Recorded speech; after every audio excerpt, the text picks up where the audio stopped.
श्री शिवाय नमस्तुभ्यम। सावन मास की अमावस्या को हरियाली अमावस्या कहा जाता है। हरियाली अमावस्या का बहुत ही विशेष महत्व है। इस दिन भगवान भोलेनाथ की सावन के महीने में पूजा होता है। हरियाली अमावस्या के दिन भगवान भोलेनाथ के साथ साथ माता पार्वती और पीपल वृक्ष की विशेष पूजा की जाती। अमावस्या मास में पीपल वृक्ष की विशेष पूजा का महत्व है। कहते हैं पीपल की पूजा सुबह स्नान ध्यान करके माताएं बहनें इस कथा को अवश्य सुने और ये पूजन अवश्य करें। तो सुबह उठकर स्नान ध्यान करके पीपल का पूजन करने के बाद माताओं बहनों को कथा अवश्य सुननी चाहिए। कहते हैं कथा सुनने मात्र से जीवन के सारे कष्ट कट जाते हैं और जीवन में सुख समृद्धि शांति बनी रहती है। तो आज मैं आपको बहुत ही विशेष हरियाली अमावस्या की कथा सुनाऊंगी। इस कथा को ध्यान से सुनना, बहुत समय की बात है। धर्मशास्त्र के अनुसार ये बहुत ही विशेष कथा है। एक राजा अपने परिवार के साथ बहुत सुखी जीवन व्यतीत किया करते थे। पूजा पाठ ब्रह्म मुहूर्त में उठना उनका नियम धर्म था। उनका एक पुत्र था। उन्होंने अपने पुत्र की शादी कर दी थी। पुत्र वधू भी थी। वो पूजा पाठ में थोड़ा कम ध्यान देती थी। उसकी आस्था कम थी। अब एक दिन रसोई में बहुत सारी मिठाइयाँ रखी थी। वैसे राजा की पुत्रवधू थी तो रसोई की तरफ तो जाती नहीं थी। एक दिन वह रसोई की तरफ गई और देखा बहुत सारी मिठाइयाँ रखी हैं, तरह तरह की मिठाइयाँ। अब मिठाइयों को देखकर उसके मुंह पानी आ गया और वो सारी मिठाइयाँ खा गई। अब सबसे पूछा गया किसी विशेष प्रयोजन से वो मिठाइयाँ बनाई गई होंगी, रखी थी। तो सबसे पूछा गया कि आखिर मिठाइयाँ किसने खाई, एक दो नहीं सारी खा ली। अब सबसे पूछते हुए जब पुत्र वधू का नंबर आया, उससे भी पूछा गया तो पुत्र वधू तुरंत बोल दी सारी मिठाई चूहों ने खा ली। ये बात चूहे सुन रहे थे। अब चूहे को ये बात क्रोधित आई कि हम मिठाइयाँ खाते तो कुतर के छोड़ देते और ये सारी खाकर हम पे झूठा आरोप लगा रही है। अब सारे चूहे क्रोधित हो गए और उन्होंने निश्चय किया कि राजा के पुत्रवधू को हम सबक सिखाएंगे। और चूहों ने सोचा कि अब सबक सिखाना है। सबक सिखाने का उन्होंने निश्चय कर लिया। अब ऐसे समय बीत गया लेकिन चूहों का गुस्सा शांत नहीं हुआ। कुछ दिन बाद महल में कुछ मेहमान आए। राजा के यहाँ बहुत विशेष मेहमान आए। चूहा सोचा बहुत ही अच्छा मौका है, बहुत सुनहरा मौका है राजा की पुत्रवधू को सबक सिखाने का। इसने हमारे ऊपर झूठा आरोप लगाया था, अब इसे सबक सिखाया जाए। बदला लेने के लिए चूहों ने बहू की साड़ी चुराई और उसे जाकर मेहमान के कमरे में रख दी जहां मेहमान रुके थे। विशेष उनके रुकने की व्यवस्था थी। चूहा साड़ी उठाए पुत्रवधू के, राजा की पुत्रवधू और मेहमानों के कमरे में रख दिया।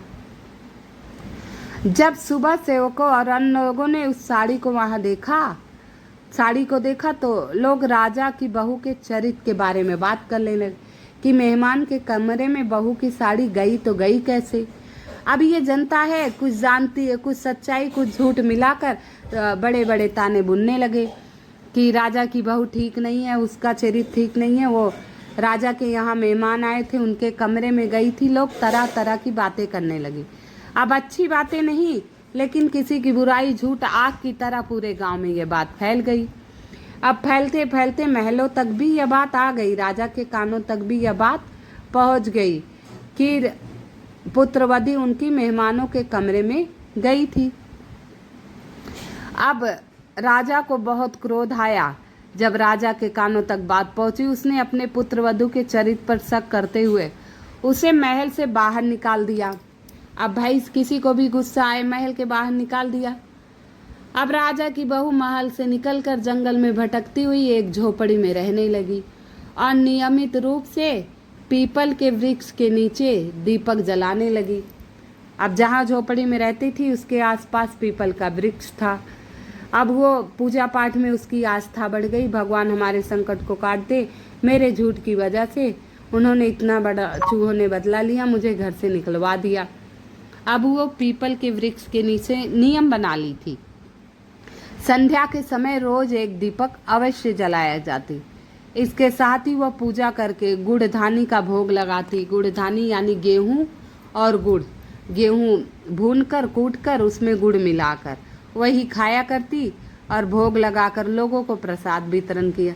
इस प्रकार कुछ दिन बीत जाने के बाद, कुछ समय बीत गया तो राजा भी घूमने के शिकार करने के मूड में थे। और इस प्रकार कुछ दिन बीत जाने के बाद एक दिन राजा उसी पीपल के वृक्ष के पास से गुजरे जहाँ उसकी बहू दीपक जलाया करती थी।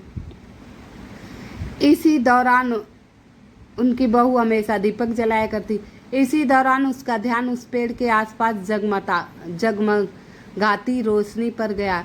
राजा इसे देखकर चकित रह गया। महल में वापस आने के बाद उन्होंने अपने सैनिकों से उस रोशनी का रहस्य पता करने के लिए कहा हे सैनिक, जंगल में एक पीपल का वृक्ष है, वहाँ एक अलग तरह की ही रोशनी आती है, उसका रहस्य पता करके कृपया मुझे बताओ। अब सैनिक राजा की बात मानकर उस पेड़ के पास चले गए। वहाँ उन्होंने देखा दीपक आपस में बात कर रहे थे। सभी दीपक अपनी अपनी कहानी बता रहे थे। तभी एक दीपक बोला, मैं राजा के महल से हूँ। महल से निकाले जाने के बाद राजा की पुत्रवधि रोज मेरी पूजा करती और मुझे प्रज्वलित करती है।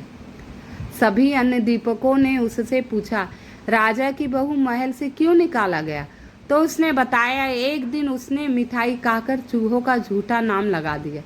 इस बार चूहे नाराज हो गए और राजा की बहू को से बदला लेने के लिए उसने साड़ी मेहमान के कमरे में रख दिया। यह सब देखकर राजा उसे महल से निकाल दिया।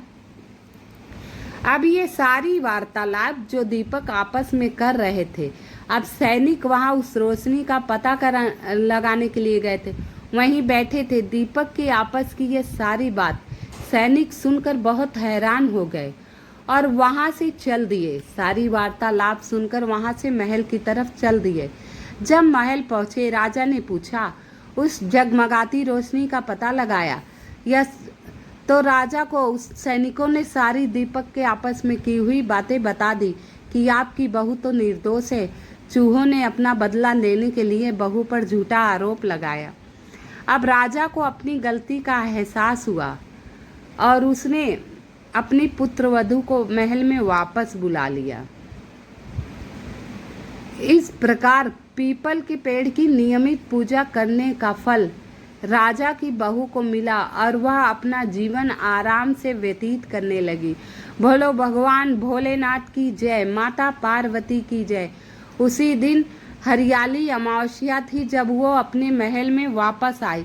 तब से सावन की हरियाली अमावस्या को पीपल के वृक्ष की विशेष पूजा की जाती है और भगवान शंकर के मंत्रों का जाप किया जाता है। साथ में माता गौरी के मंत्र जाप किए जाते हैं। तो अमावस्या के दिन पीपल के वृक्ष के नीचे दीपक अवश्य जलाइएगा। घी का, सरसों के तेल का दीप या तिल के तेल का, ये आपकी मर्जी है। तिल के तेल का दीपक मनोकामना पूर्ति के लिए होता है और घी का दीपक देवताओं के लिए होता है।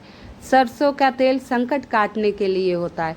तो इन दीपकों में से एक दीपक आप पीपल के वृक्ष के नीचे, अगर प्रतिदिन आपको समय नहीं मिल रहा है, आज के जीवन में सब बहुत व्यस्त है, अगर प्रतिदिन आप दीपक नहीं प्रज्वलित कर पा रहे हैं तो शनिवार के शनिवार और अमावस्या तिथि पर पीपल वृक्ष का पूजन अवश्य करना चाहिए।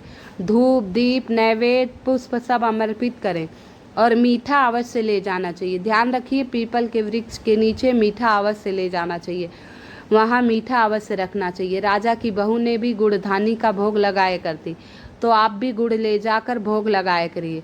आप सभी को 4 अगस्त सावन मास की हरियाली